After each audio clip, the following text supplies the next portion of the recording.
Offer offer, বিশাল offer. ওহো, কি ঘোষণা আল্লাহর! অতঃপর অপরাধ সাগরের অতুলনীয় জায়গায় পৌঁছে গেছে। আল্লাহ বলছে খালি ফিরে আয় রে, তোর অপরাধ কতটুকু অপরাধ তোর, ফিরে আয়, মাপ চা, ইমান আন, ভালো কাজ কর।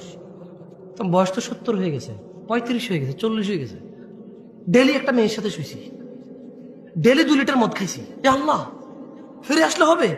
আল্লাহ বলছে আরে শোন, যদি তুই ফিরে আসস, ঈমান আনস, ভালো কাজ করস, এগুলো তোর গুনাহ পৃথিবী সমান, ফাউলাইকা ইউবাদদিল, আল্লাহ তোর গুনাহ এগুলাকে মাপ তো করবে, সব গুনাহকে ইউবাদদিলুল্লাহ সাইয়্যাতিহিম হাসানাত, তোর সব গুনাহকে, তোর নেকি নেই, তুই বয়স কম, বইরে যাবে কিছুদিন পরে, বা তুই জানিস না 20 বছর বয়সে মরতে পারিস, তোর তো আমল নাই, তো তোর সব গুনাহকে আমি আল্লাহ নেকিতে পরিবর্তন করে তোর নেকির পাল্লা দিয়ে দেবো।